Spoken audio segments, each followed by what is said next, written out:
Here we go. Live. Someone in the comments, let me know if you can see us and hear us.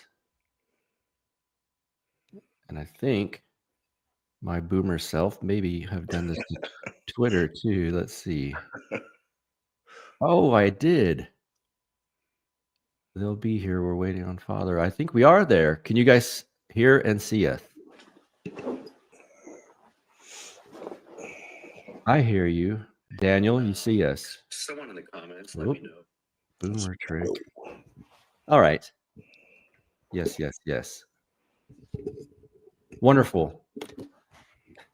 Father Turbo Qualls, you need no introduction. Thank you for being here on this quick little Counterflow live. Yeah. Thank you. Stream. Man, since I just saw you a few days ago, and it feels like things have shifted dramatically since that. They have. They have.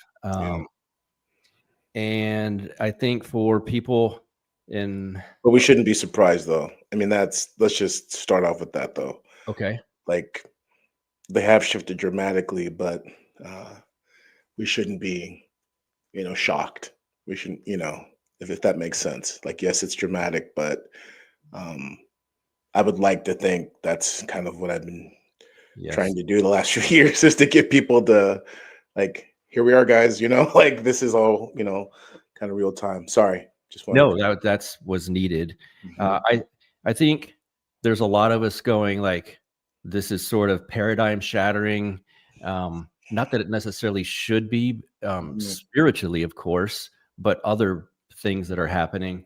I've heard people say, I think I've said it, it feels like, and I don't want to minimize the young, beautiful Ukrainian girl, nor the Catholic school children that were shot. I sort of lump all of these as kind of happening in this weird sequence. But the one yesterday with Charlie Kirk, maybe because I hope you guys listening did not see it. If you haven't seen it, I don't know that I would go look at it, but it was just sort of shocking to witness that so quickly and just horrifying. And I've seen a lot of terrible things, and I was still like, goodness.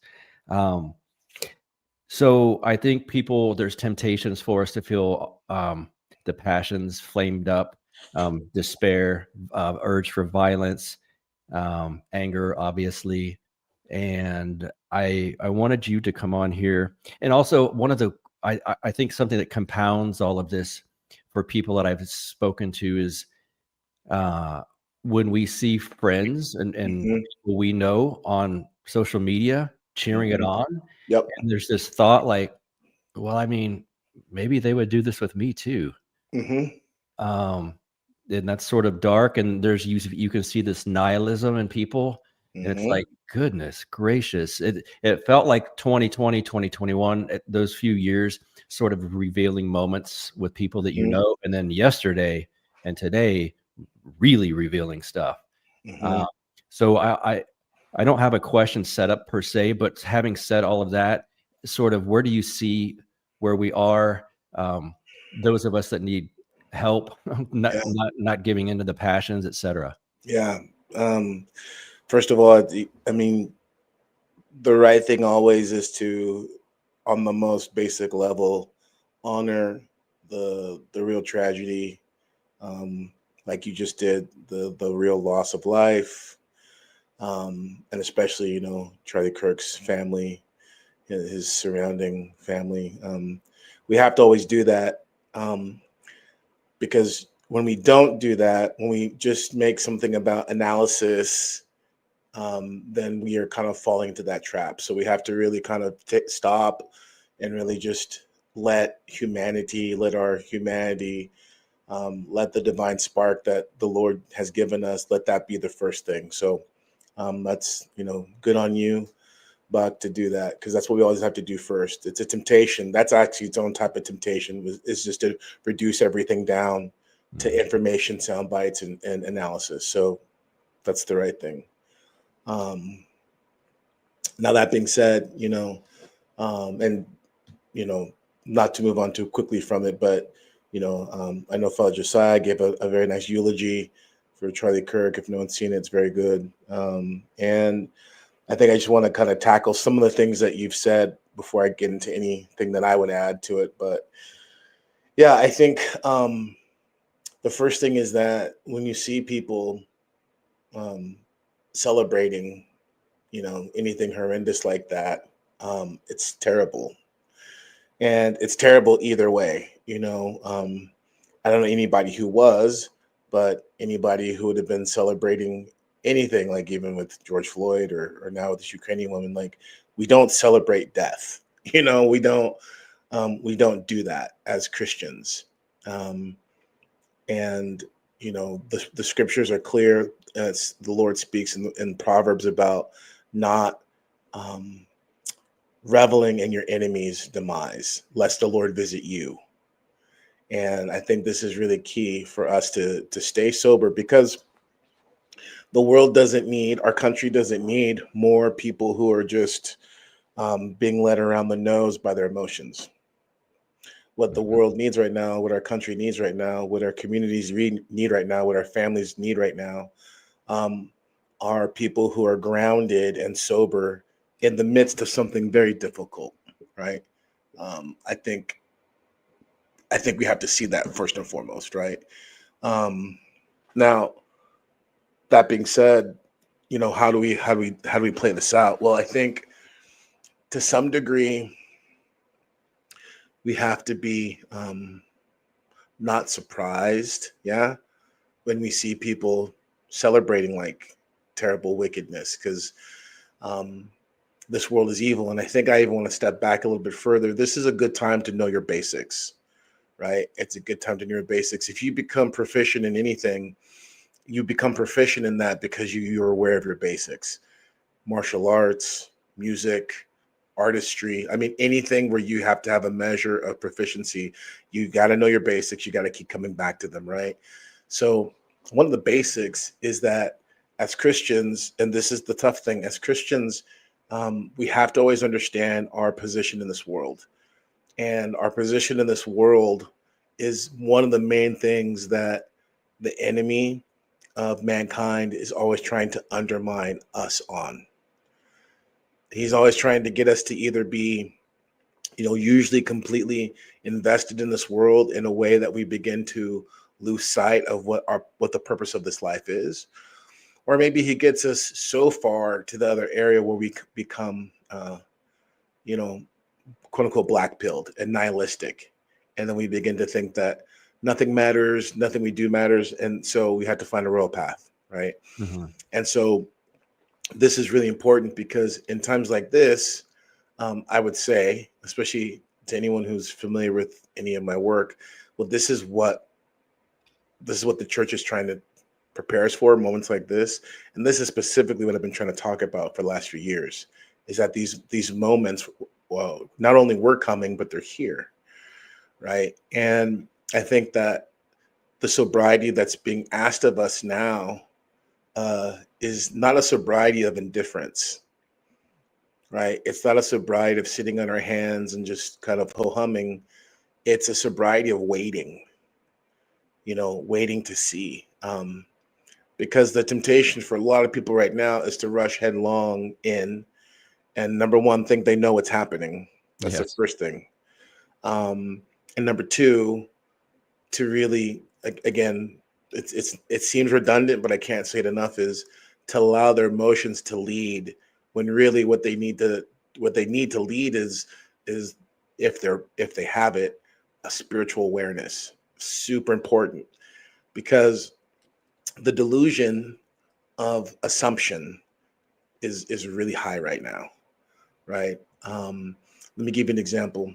There's this great book which I'd encourage many people to read if they can. It's called The War and Bible. It's by Saint Nikolai Vidomovich, and in it he reinforces these things over and over and over again. And I think, let me give another presupposition that people may be missing, is like, we're already at war. Like, not even in the spiritual sense. In the spiritual sense, Ephesians 6:12, we wrestle not against flesh and blood, right?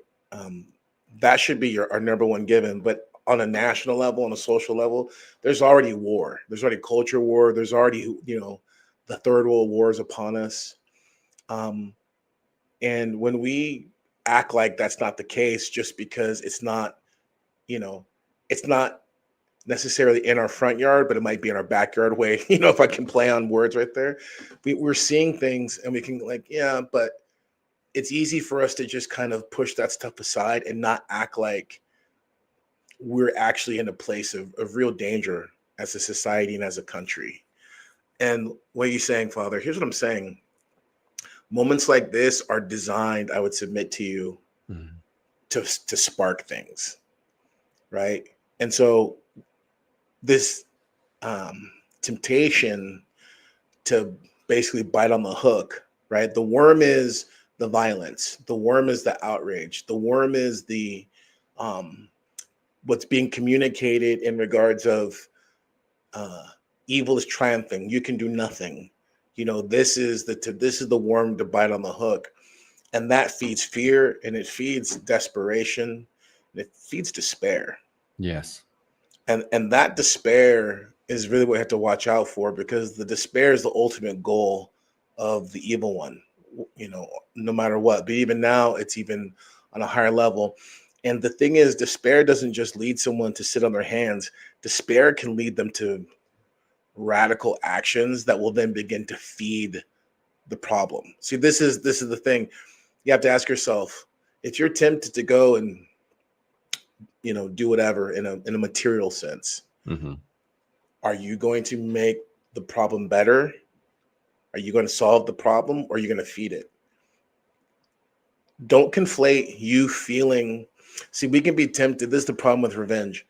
You can feel tempted to think that, especially when it's kind of abstract like this. We're not talking about someone has directly attacked, your daughter or your brother, right? It's a larger thing. The temptation to think is like, I'm going to go and show them, the libs or whoever the thing is, and that you're going to feel better. You're actually not going to feel better. What you're going to do is you're going to open yourself up to an insatiable spirit. And that insatiable spirit of vengeance, of bloodlust, it doesn't get satisfied, right? It either leads someone, once you start going down that road of bloodlust, it leads you to even greater despair, or even more, you lust for more blood. There's no like, okay, I'm good now. It doesn't. It feels like there might be an analogy with real lust. If like, yeah, well, I have this, let me just look at some porn real quick, sort of thing. Just that it never satisfies. In fact, you always feel worse afterwards. Always. So on a real practical level, this is the thing, and especially if I'm speaking to Christians, whether whatever traditional type, but especially Orthodox Christians, this is not the way. And again, this isn't about being in action and being just kind of put your head in the sand.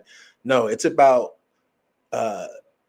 taking aim. It's about actually stepping back and being able to fight correctly. And using the weapons that have been given to us first and foremost. The reality of the spiritual warfare that's happening right now in regards of just, there's no place seemingly for peace. No one's even thinking about peace. No one's thinking about unity. No one's thinking about the things that we need to think about. We're just thinking about how do I get them first, or how can I get revenge? How can I exact these things? And they're natural feelings. But the thing is when you're an Orthodox Christian, or when you're a Christian in general, you're called to go above, the fallen nature. See, that's the thing. And so what happens to us so many times is we are sufficient in thinking that we're just, I'm just kind of acting naturally. I'm just acting according to, with what's natural, normal. But that's not our bar. Right. Our bars, and look, every man wants to have 1 million women. That's not, it's natural for a man to want to have a harem. Every man wants a harem. You know what I mean? But that's not what God calls us to. God has given us a higher law, right? Monogamy, faithfulness, and we rise to that. And that's what, not just, it kind of elevates us out of that fallen state, and it brings us into that place where we're supposed to join Christ with, this redemption of human nature. Now, this sounds all real high and lofty, I just want to remind everybody, like, it is what it is. But if you think I'm high and lofty, don't forget where I live. You know, it's like, you know what I mean? So this isn't high and lofty. You know, this is what we need to learn. This is what I try to teach my children, you know, whether they're 9 years old, 19 years old, or whatever. So I try to teach them. So try to teach all my spiritual children. This is our Christianity has to be this. Like, this is the test. The test is, you know, we can play pious in church and online, maybe not a lot of stuff, but like, how are you actually playing these things out? Are you at Quick Trip or Casey's or whatever? You see somebody that looks like the enemy, you're just like, I hope you do it. I've been waiting all day to get one of you. You know what I mean? Yeah. If you've got that going on, just know you're not with Christ. Just know you're not with Christ, and prepare yourself, because this isn't just about, you know, this week. This is we're right in the middle of it. By the way, the fun stuff everybody's waiting for. We can get into all the spooky stuff, but you know, it's 9/11 today. Yeah. It's 9/11 today, you know, and I think if we can look at all that stuff, but really just on a natural level, it's like, had we learned our lessons?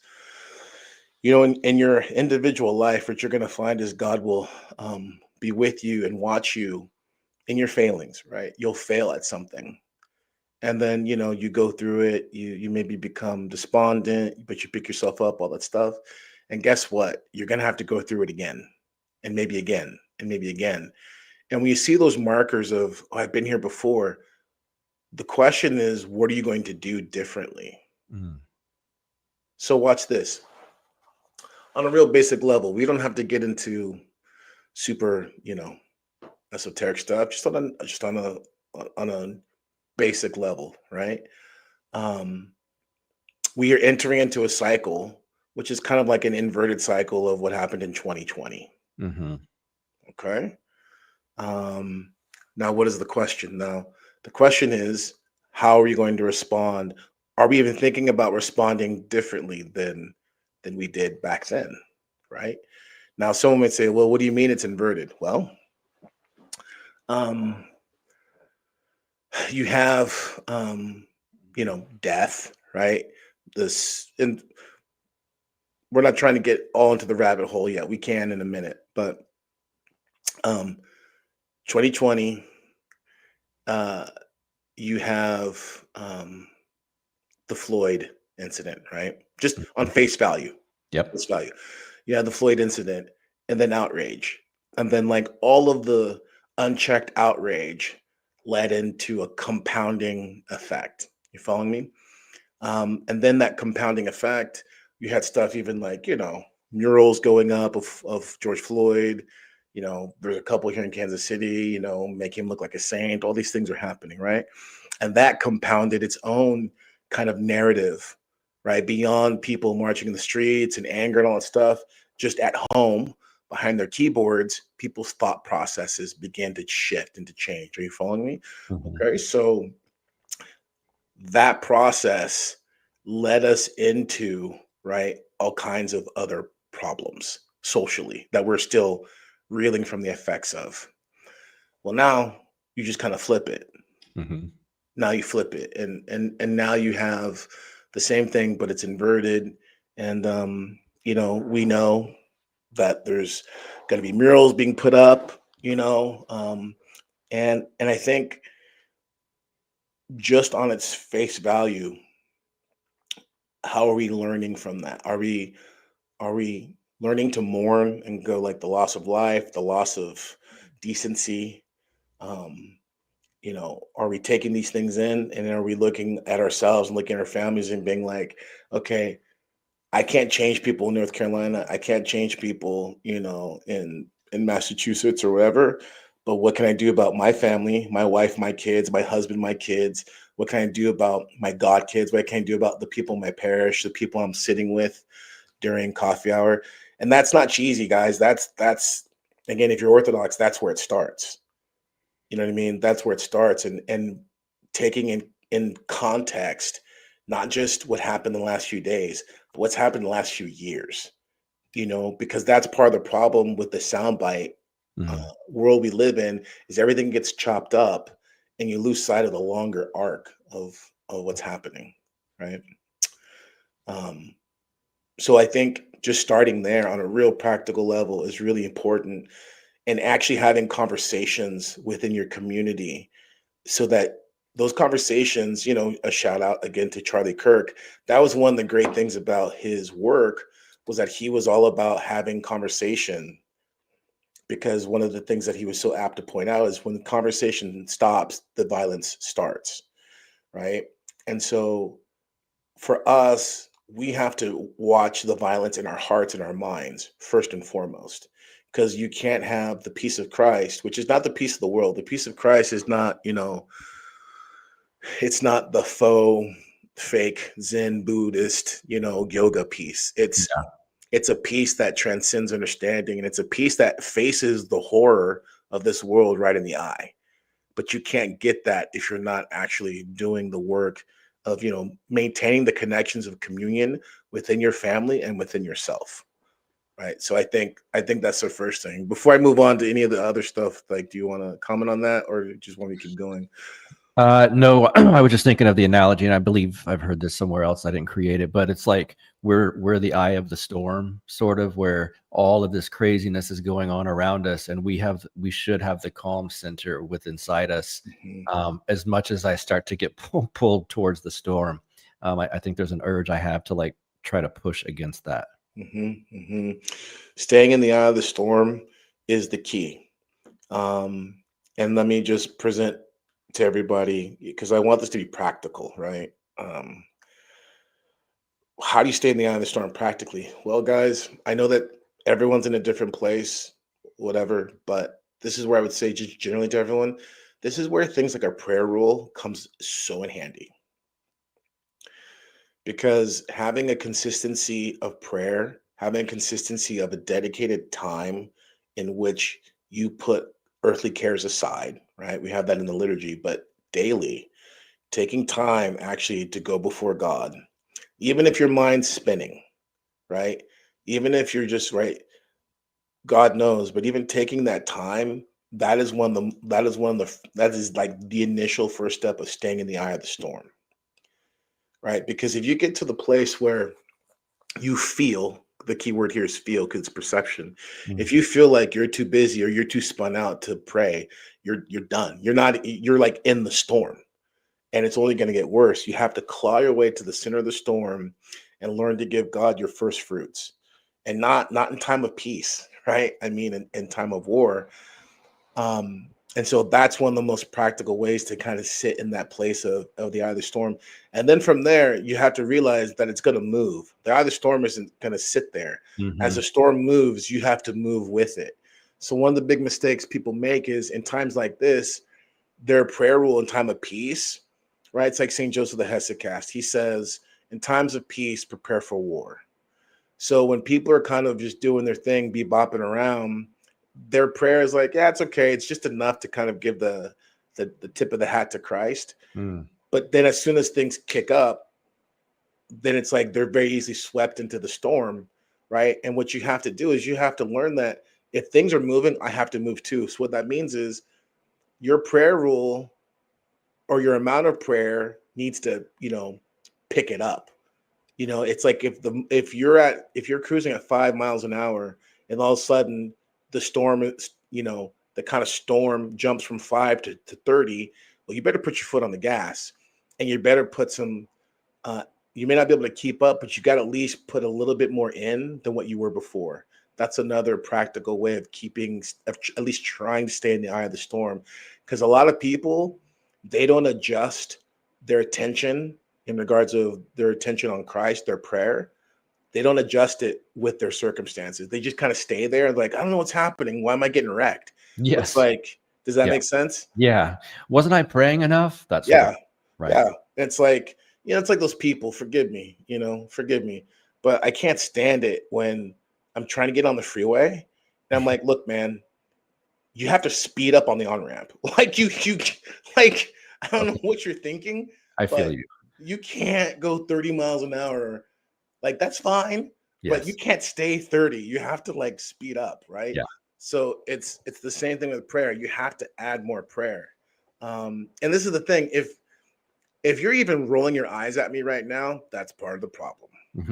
Because you don't think any of this is real anyways. And so why are you even like, why do you got icons and why are you doing this and that? If you don't think prayer is real, if you think this doesn't matter, then, I don't know, go join the Masons or whatever. So I think that's the thing about staying in the eye of the storm. Now the other thing I would say, speaking of Masons, um, listen, guys, I just want to throw some things out. We're just having a good time, right? Trying to get ourselves in a different space. We don't want to sink the ship, right? So I'm just talking here. We're just whatever. Just having coffee and Just donuts. having coffee, coffee. I need some cough drops. Okay. So just a couple of things to consider here. Everyone is astute enough now to where if they wanted to, they could suss out and find some things. But I'm just going to throw some things out just for everyone to consider, right? Um, you know, for instance, you and I were commenting on. I find it fascinating actually that the two incidences that are kind of sparking everything right now, Yes. they were both, wounds from the neck and bleeding out, which is the kosher way to kill. Now, take it for what it's worth. There's plenty of information going on right now in regards to Mr. Kirk's um, supposed or perceived allegiance, or apparently it seems his dissidence from certain political parties and philosophies, um, A to Z, if that makes sense. So I think, again, what are you getting at? Well, there's numbers and dates and ways of killing. It's all ritualistic. Yes. It's all ritualistic. And for instance, this poor young Ukrainian woman. Let me just throw this out to somebody to consider. Right? I'm just saying. Maybe people know, maybe they don't know, but her death didn't happen when it was released. Everyone understands that, right? Maybe they don't. I think a lot of people don't actually, right? They don't think Oh. about that. They think it just happened at that time. It didn't just happen at that time. What happened is the footage is released. Do you see? So the footage being released at a particular time, the timing is everything, right? And one of the things that, people who have been involved with the occult, they'll attest to this, timing is everything. When you do a ceremony or a ritual, not just how, but when you do it is super important, right? Super important. And I'm not subscribing to this. I'm just saying, but if you just look into, like, let's say Kabbalah, right? And so funny because just to play on words in our language, cabal and Kabbalah. Anyway, uh, so yeah, 11 is a pretty interesting number. You know what I mean? And all of this hits its zenith on 11. 9/11, no less, also has a meaning for us as Americans, but also has a meaning in Kabbalah. Am I a practice of Kabbalah? No, but I'm just telling you, the people who are moving things do practice it. Right. And that's what's important for people to understand is Yes. the people who are moving these things do practice it. Yes. If I may interrupt real quick, Please. just to that point, because I can hear pushback in my own head. For those listening, they're like, oh, come on. You don't have to believe that stuff in Kabbalah. No. The people that we're talking about do. So just allow Father to break this down, because the bad people, as weird as it may sound to you, do believe these things. Yeah. Yeah. They do believe them and they do practice them. And they're doing it in front of everyone's faces blatantly at this point. And just consider this, right? Let's just go from a Christian perspective, right? Let's go from a Christian perspective, because what's scary is if I was to walk everybody through the kind of like not parallel, but let's just say the enemy's paradigm, the enemy's timeline. You know what's crazy? It doesn't differ from our timeline as Christians. It's just it's the difference is that side thinks that it's right and doing what it needs to do, and so are we. In your life, everyone, in your life, it isn't like there's a set of circumstances that God has and there's a set of circumstances that the enemy has. That's not the thing. Your life is one. The question is how are you increasingly seeing your life circumstances in the light of the love of God, or are you seeing your circumstances in the light of the envy of the enemy or the seduction of the enemy? Because it's either one. He's either trying to induce you into envy and hatred or seduction.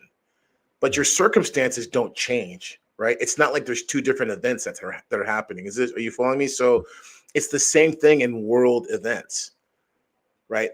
The devil has his interpretation, right? And for us, it shouldn't matter. It doesn't matter. What matters is how does Christ want us to see these things? And that gets me back to my first point is, okay, are we seeing these things as Christians? Truly, are we seeing these things as disciple of Christ, as the fathers would teach us, or are we seeing them, in a different perspective? Because part of what happens here is perception. Like, let me throw something at you, right?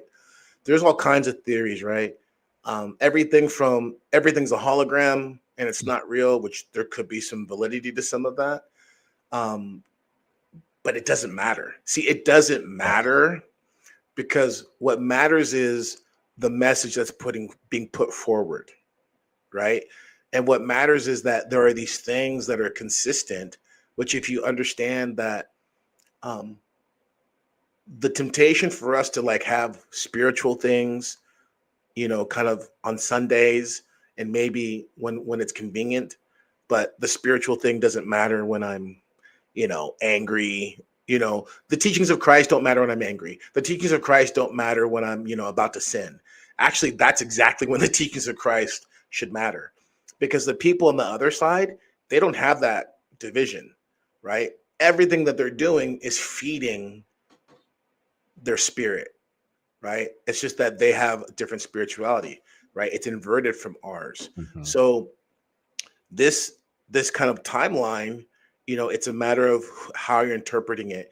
And so much of the occult, right, is about your interpretation. That's one of the ways to understand the will. The will is expressed and manifested in many ways by interpretation. The way I interpret something is the way in which it gives articulation to my will, right? So if I interpret something a certain way, if I see something and I choose to not interpret it in a Christian lens, but I choose to interpret it in a humanistic, satanic way, right? And by the way, that's ultimately what the practitioners of Kabbalah and Masonry and tiny hat stuff, that's all humanism. That's not God. Let's just be clear. That's not God, right? That's a God. It's the God of this world, right? But that God has his own way of interpreting these things. And so by learning to have your intention kind of dialed in and sync with, the God of this world, small g, right? The Baphomet, the demon, right? Then you actually start tapping into those energies, right? What are those energies? Okay. When you get outraged, right? You see this poor Ukrainian woman, right? And then you go down that rabbit hole and you become obsessed and you start pulling all these things apart and you start seeing all the failures, this and that.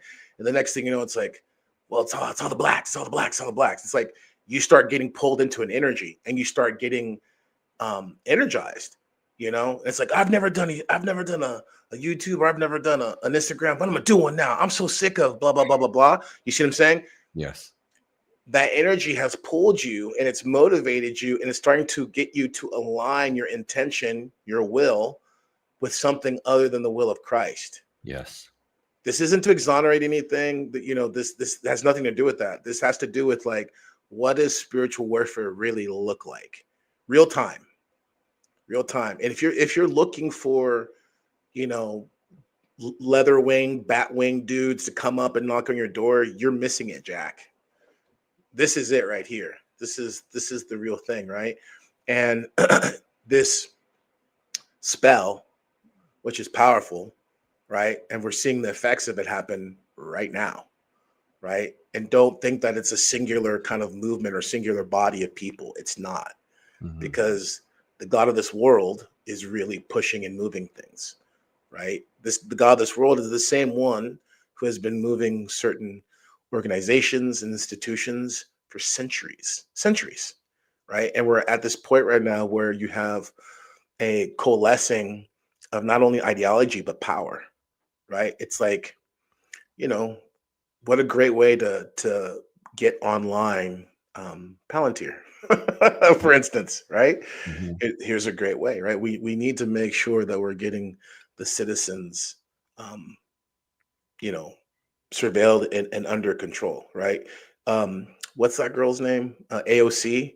You know what I mean? First thing out, you know, she's just using this. I saw a little clip where she was talking about, this is why we need, you know, gun control, this and that. It's like, yeah, you know, she wouldn't spit on Charlie Kirk if he was on fire, Right. 2 days ago, but now she wants to leverage. Okay. So on a human level, that's sleazy. On a human level, that's despicable, right? But if you go beneath the surface of that, or above it, however you want to look at it, you start to see, okay, you know, the quickness in which all this is being maneuvered and the timing of everything, you know, the fact that these two events happen like this. You don't need Mr. Burns in a tiny hat in a back door, you know, rubbing his hands, being like, finally, ha ha ha. It's like, spiritually, this is what I'm trying to say, everyone. Spiritually behind all this is something so much more intelligent than that. Yes. Let me say this last thing. You know, Saint Nikolai is clear about this. When we look at war, people think war is about 2 players or maybe 3 players, you know, but he's like, you know, on an earthly level. So essentially there's these 2 players, right? This nation against this nation, this country against this country. But he's like, people forget that there's actually a third mover always. And that third mover, we should understand to be God, because ultimately God will have his purposes. God will have his purposes, and his purposes are always repentance. It's always to bring nations and peoples to a place in which they will be humbled and recognize their chastening, recognize that they have veered off the path, and bring them to the place where they can actually start to get back on the path, because God doesn't want destruction. The enemy does. And that's why if you don't check yourself, Christian man and woman, and you just give yourself headlong into what you think is righteous anger, you don't realize it, but you're actually you're not working for the kingdom. You're working for the fallen kingdom, because you're participating in these energies, and it's feeding you, and it's shifting your way of thinking, your way of being, and pretty soon it's going to start shifting the way you act. And then now it's going to multiply, and then boom, the virus is set out, and then people start devouring themselves, right? Yes. Is there, I already know the answer to this. I'm just trying to set it up nicely. It seems like well, let me start with here before I go there. Yeah. We're talking about dark spirits guiding certain things. And I think when you discuss that to someone who's not in the same space you are with what we're talking about, they're going to go, oh, so now you're acting like the black dude on the subway in Charlotte. So he was on a conspiracy. And it's like, no, that's not necessarily what I'm saying. He doesn't have to be, because something deeper than that is in on a conspiracy. And it's funny timing. Just yesterday morning, I had heard a clip of Ben Shapiro on, I can't remember what show it was, on a show, a person, actually, I can't remember his name. And he was trying to explain the biblical worldview. Ben Shapiro is trying to explain this. And he said, there's these weirdos that, you know, the woke right or whatever, that are trying to pretend like there's these dark these dark entities out there, like trying to maneuver and control things. And that's not the biblical worldview. And I thought, I mean, the stereotypes, like, well, did you not read the New Testament? But, Right. and then this happens yesterday, just hours after he said that. And I just thought, how could you possibly not understand that there is something dark, whether the shooter worked for a certain agency, a certain country? I don't necessarily mean the physical manifestation of it. I mean the spiritual part of it. And just the timing was so bizarre that I just heard him trying to explain this to people, right wingers on a national stage, and then this happens. Yeah, I mean, forgive me, but he's just one of those examples of, people, because his movement of thought and philosophy may align morally with people at a point in time, they'll just take it in whole hog. Like, forgive me, I'm a human being, but I just want to take this moment because I've been waiting to do it. But, it's just like with Trump, with the president, right? Because if you remember, not too long ago, me and my cohort, we took some lumps from people because we were like, no, this is not right. And I think a lot of people now we are irrelevant, right? I'm irrelevant, my opinion on something, but I would just say is like, if you kind of go back and look at what we're saying, it's all happened now, like pretty quick. It's all happened. Like anyone who thinks that, if you're going to trust the plan, come on. You know what I mean? Like, how much further down the river do you need to be sold out to see that you bought something hook, line, and sinker?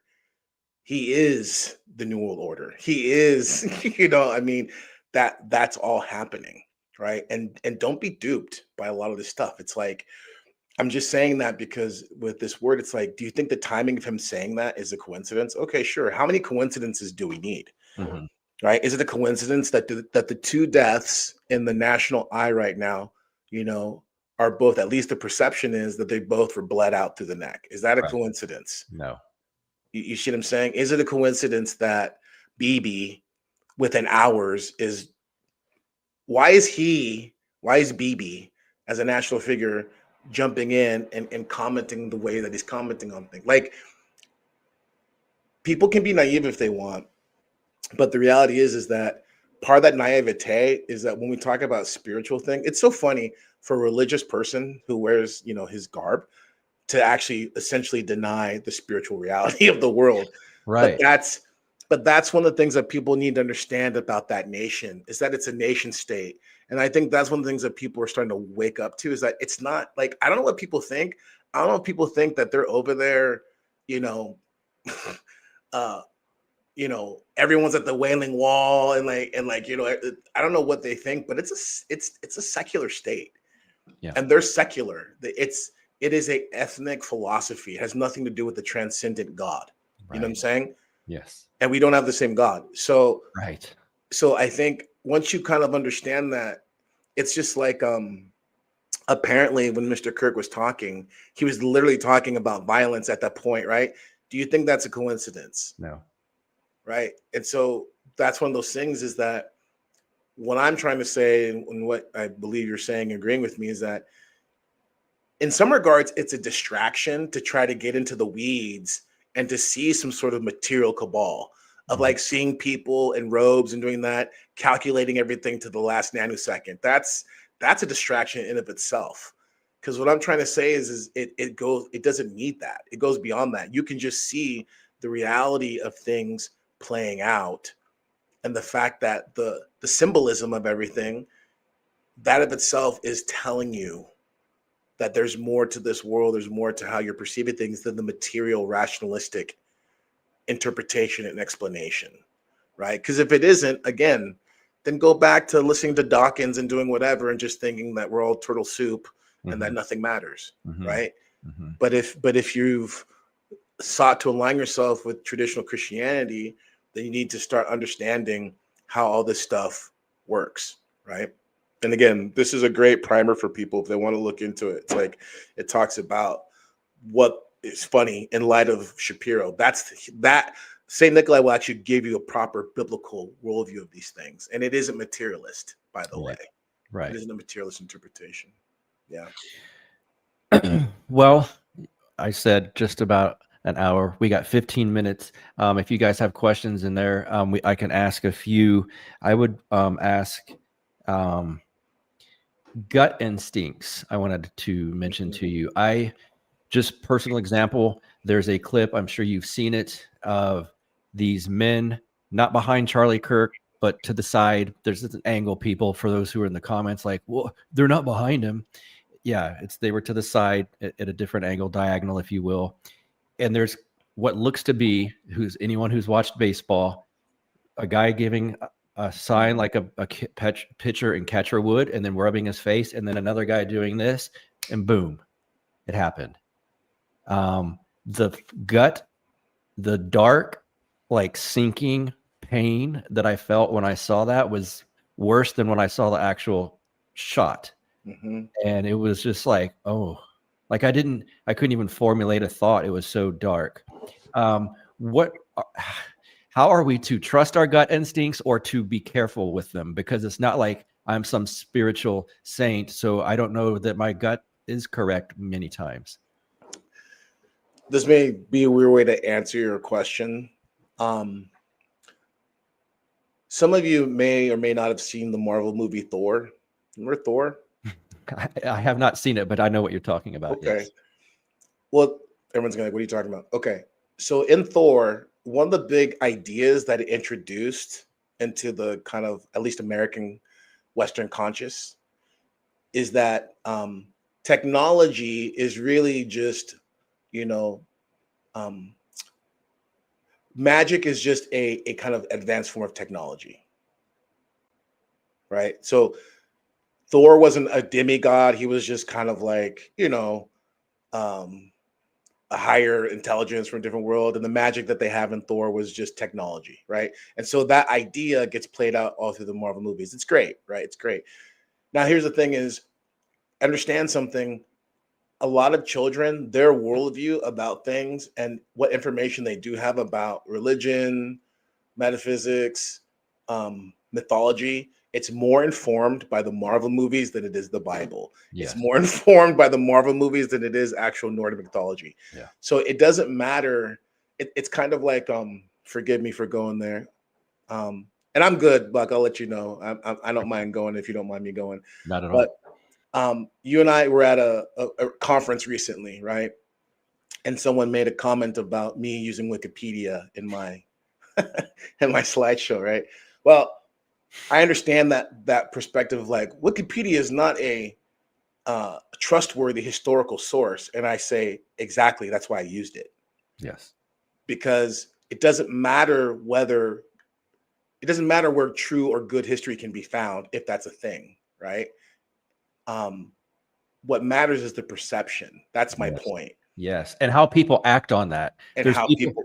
Yeah, I've had so many discussions, and it's about different historical. Sorry to go on a rant, but No, please. different historical things, and I've heard responses like, "Well, that's the version. I mean, that's what really happened," and it's sort of like that's what the news told me really happened, and it's like it doesn't matter that I'm going no. That's not what really happened. That this is propaganda, and I can point to XYZ that led to this propaganda.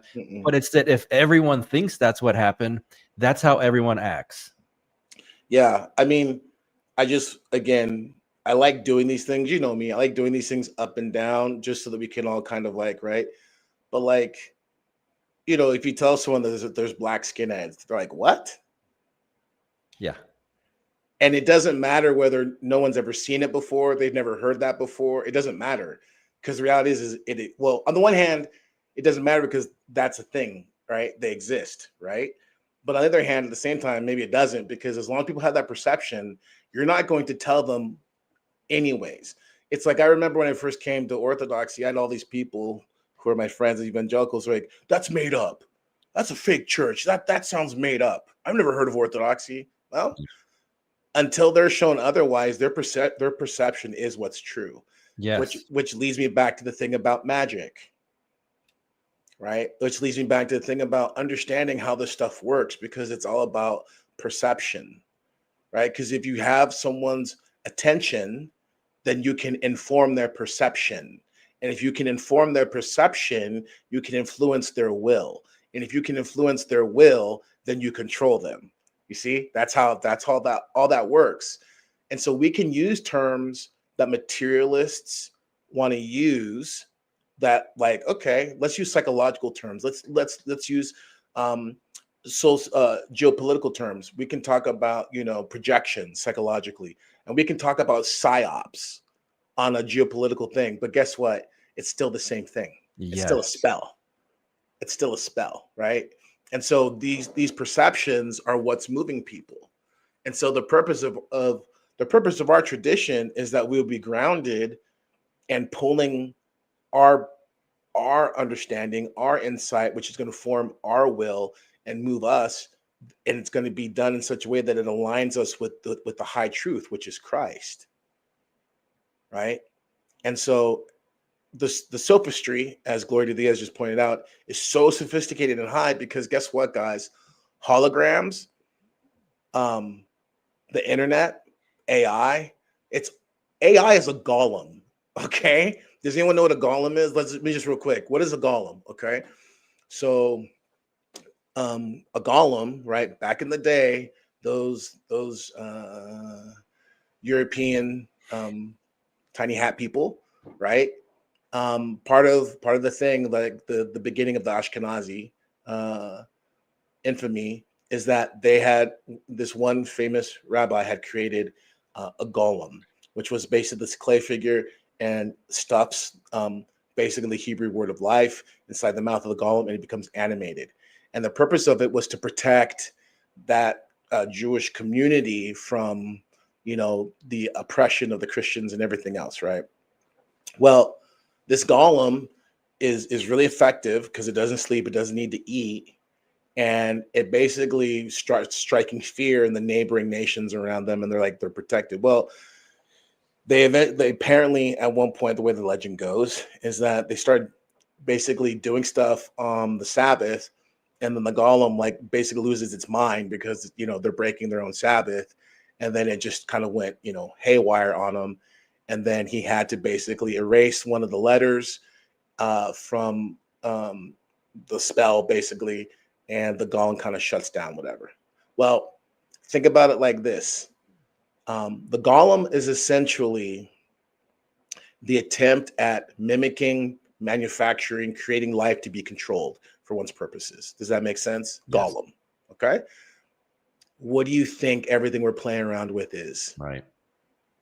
It's a golem. Right. It's a golem. And when you understand that, and when you understand again, whether it's your Lady Gaga or your Madonnas, even though she's outdated, who cares? But there's so many more people. And it is a techno occultic oligarchy, basically. The technology and the occult knowledge, it's all the same thing. We got to pull out these dichotomies. It's not like there's sci-fi, there's fantasy. You know what I mean? And people got to stop looking at these things in that binary sense. It's all the same thing, because it's all about taking the will and the attention and manifesting it in the material world, right? So the technology serves that function because it gives a sense of power, and everything is about imitating that sense of godlike power. Palantir is omniscience, being able to see and control all things at once. That's not a coincidence, Mm-hmm. So all these things are either being instigated and being promoted by this technology for the end of greater implementation of this technology, or, if you will, of these worldviews. Does that make sense? Mm-hmm. So the fact that everyone knows this, all this stuff happens all the time, but the fact that we now have front row seats to everything, right? And the fact that the information is put out to us when they need it conveniently. Yes. So, well, real quick, let me go back to the gut instinct. I can just give a few. My gut instinct, that was a professional shot. My gut instinct, it's too on the nose to say, oh, it's a trans person. Look, he wrote trans stuff and he's anti-fascist. Look, it was gut instinct when I saw these two guys doing the baseball signs behind near Charlie Kirk. Where are we on that? Trusting our gut. What are your thoughts? Like an actual feeling inside when I see some of this. If you've been informed, and if you're trusting Christ, if you're submitting yourself honestly to the God-given authority that's in your life, whether that's a spiritual father, whether that's a husband, whether that's a godfather, whatever it is, let me just say it to you like this. Here in Kansas City, we have a saying: if someone shows you who they are, believe them. Yes. Okay. The fathers, there are fathers, and maybe I'll get one of the nuns to work on this, because when I say fathers, I'm not like one of those people where I just say fathers as a general sense. I mean like particular fathers, but there's particular fathers, mostly starets, Russian elders, there's a few Greek ones, but they talk about the need for, they say in particular, like prayer, the Jesus prayer, but prayer and being anchored in the tradition in latter times, because the deception is going to be such that literally only those people who are actually praying are going to be the only ones who aren't susceptible to it. And I'm going to tell you what, it makes total sense to me. It makes total sense to me because the very medium of this, the phones, the digital, it actually disrupts our news. It does. The medium of it disrupts the way that we are able to simmer down, slow down. Hezekiah, to be still. It disrupts it. How many times have you been on the phone and you're done and then everything's spinning? You're spinning, spinning, spinning, spinning. Try praying. It's like stirring the whirlpool and then you drop yourself in there. It's like you're going to be caught with that, right?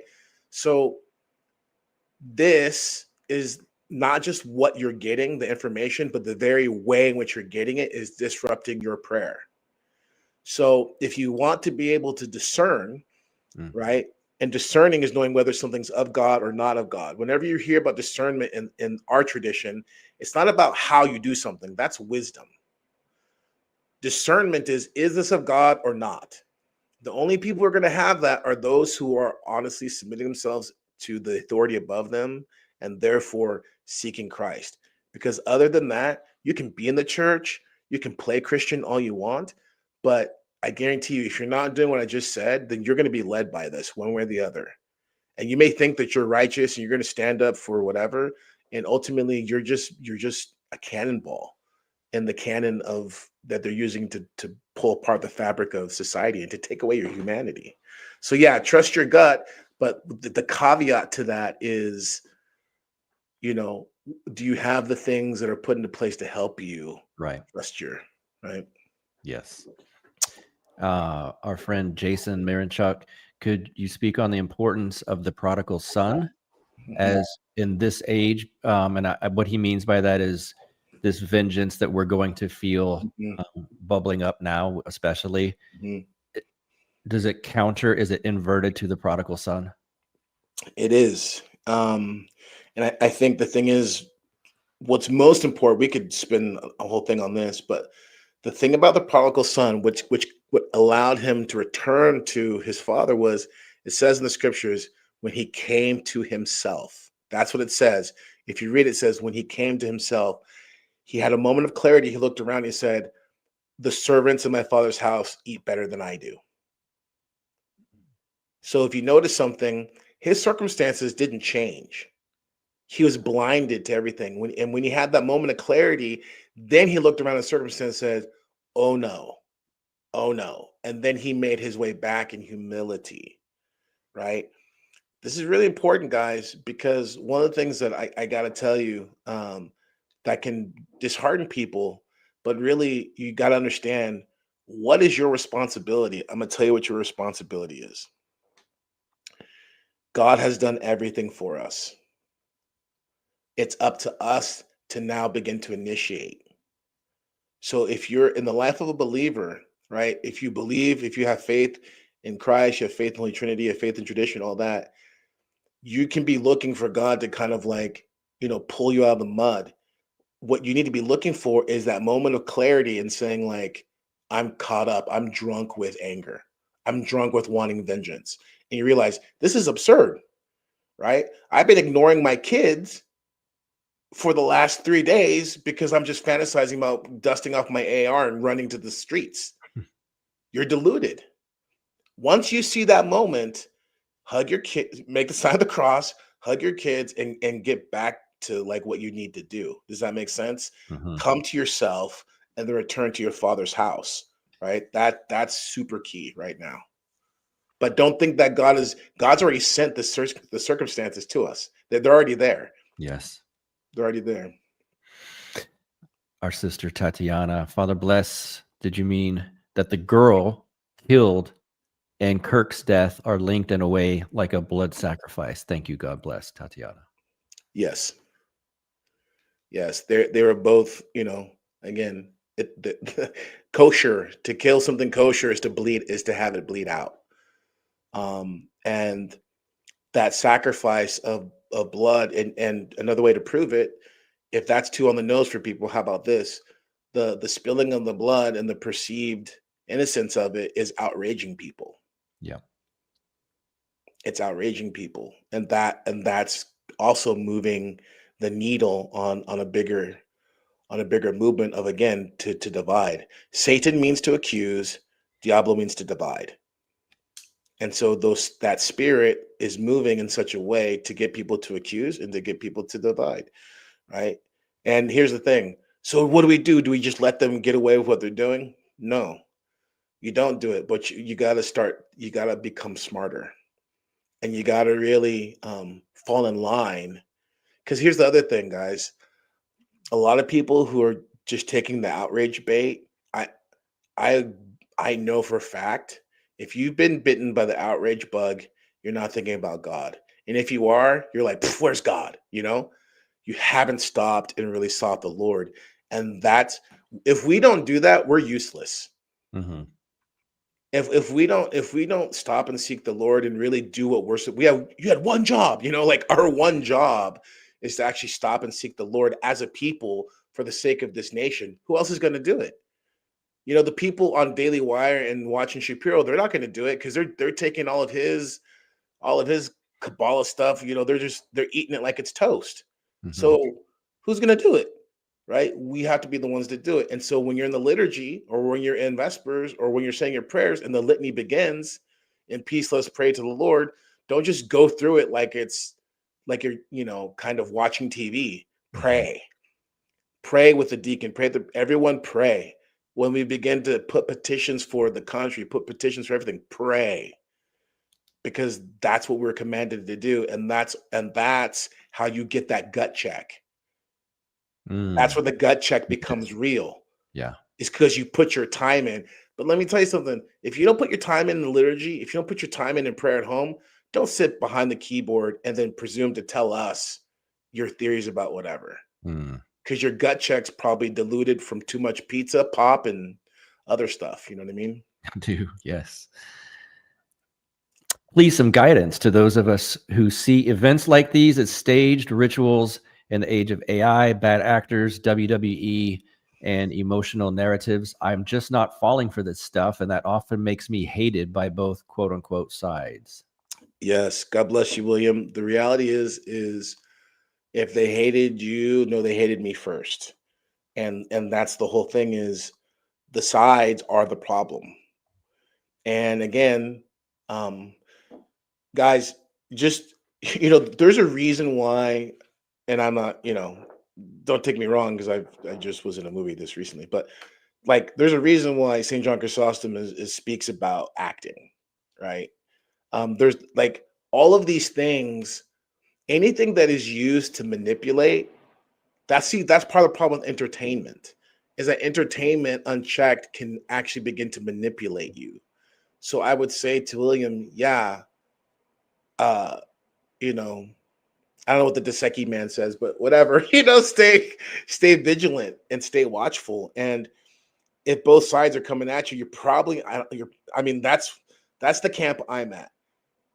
When I start feeling people, if I start feeling one side is really cheering me, and Buck will attest to this. I like to keep people unhappy with me. You know what I mean? Like, I like to keep it on the razor's edge, because for me, I find that's where the truth is going to be. Where am I uncomfortable? Where are other people uncomfortable? In the sense of the Lord says, "Woe unto you and me when men speak well of you." So Yeah. our litmus should not be which side am I getting along with. Our litmus should be always, what is the truth? Not how do I feel?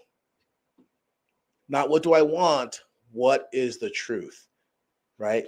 Truth is a person, and if we say we're Christians, we need to be committed to that unto death. What is the truth? Especially in the age of sorcery, right? Goodness, I had like two thoughts. They both died of loneliness here. Goodness, where was I going to go with that? Oh yeah, the again, guttural instincts, sadness, not despair, but more like shaking my head, seeing friends that I personally know. I saw someone in the quote chat earlier, like, you have friends that laughed at this. It's like, yeah, I guess God bless you for having a small friend circle. Mm-hmm. But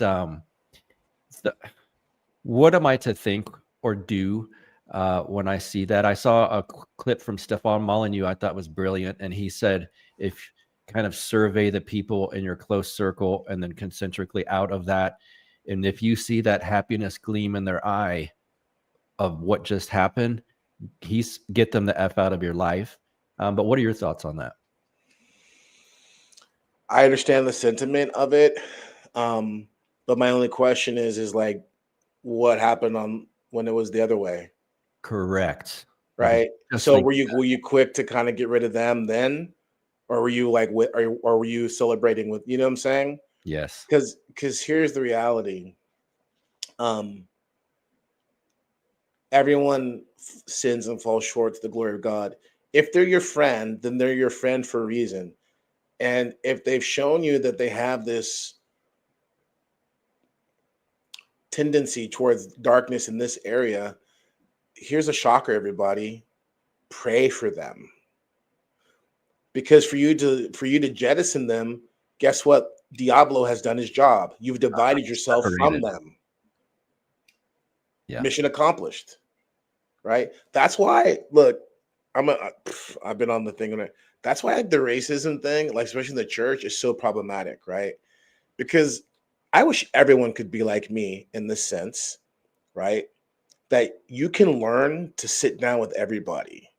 That's like my superpower. And everyone needs that same superpower because that superpower comes from the Holy Spirit. You need to learn to sit down with everybody. And not because kumbaya, not because whatever. You need to do it because don't you want to stick your finger in the devil's eye? I know I do. And when you just give yourself over to one side or the other, guess what you've done? You've become the tool in the devil's hand, you know? And you can imagine what that looks like. Yes. Tool in the devil's hand, right? So I would just say, Nice one. thank you. So yeah, just rise above everybody. And that's the thing is like that. This is where like most people, their spirituality is actually morality. What I'm talking about is spirituality. Yes. Yep. Can you real quick? I won't keep you much longer. That's key. I've heard a lot of confusion on what you just said. Could you break that apart real quick? Morality versus spirituality. Yes, sir. Yeah, morality moves and shifts. There's Christian morality, but Christian morality in regards of an ethics and way of being, it's predicated upon spirituality, which is eternal, timeless, it's immutable, it doesn't change, right? And it doesn't change because it's rooted upon the person of who God is. Morality shifts and it can move and often does accordingly to what's convenient for you. Yes. You see what I'm saying? Yes. And so that's why, because what was moral 20 years ago is not moral now, or vice versa. Yes. But see, Christians, a true Christian can be placed in any era, any time period. And even if their morality is off, they'll be able to still navigate their way to Christ because they're living a spiritual life. Uh-huh. Does that make sense? It does. Yeah. I was someone that you and I both know that's talked to you recently was told by someone outside of the church, wishing this person wouldn't maybe join the church.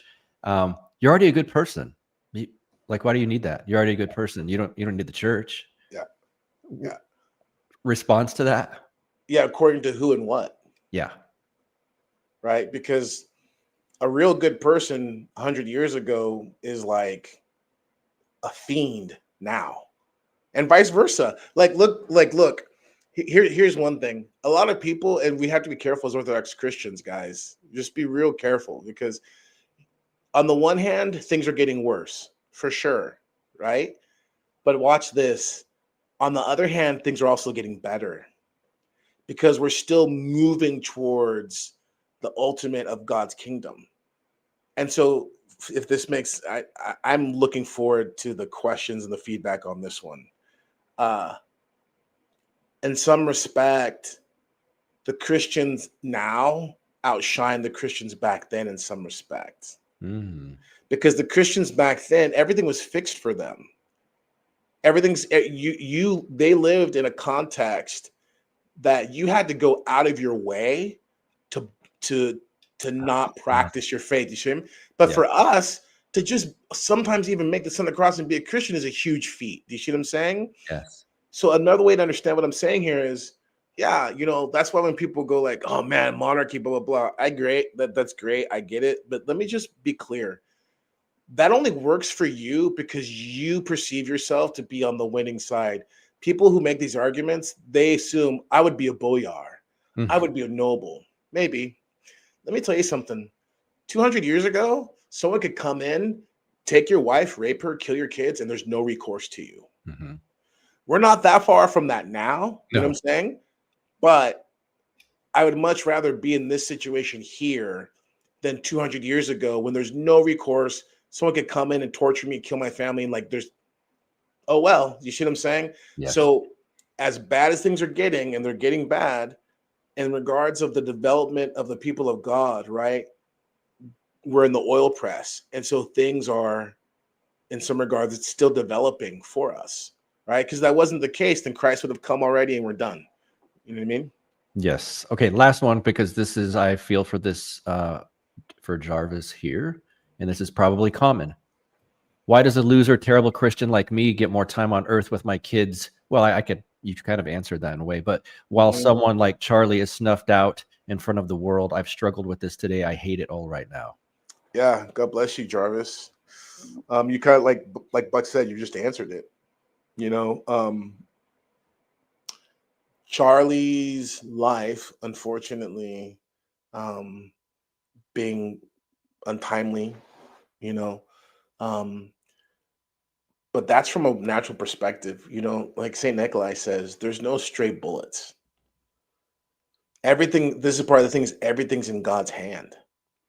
And I'm gonna tell you that that's one of the big secrets to spiritual life is, the more brutal and unfathomable the situation, the greater potential it is to actually grow in the awareness of God. Because the awareness of God doesn't come with getting neat packaged answers.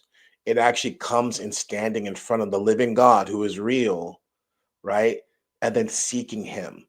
And as you seek him and you continue to not have understanding, but you continue to seek it, you expand, you change, you develop, right? And so there's a whole thing. I mean, our teaching is that oftentimes tragic death is actually, number one, it actually mitigates people's sins. Number two, God uses it. And in this case, God's going to use this. It's like martyrs, right? I'm not calling Charlie Kirk a martyr per se, but I am saying he did, in a formal sense of the church, but he did bear witness to living a courageous life. Like, no one, even if you disagreed with him, who's going to say that he wasn't courageous? You see what I'm saying?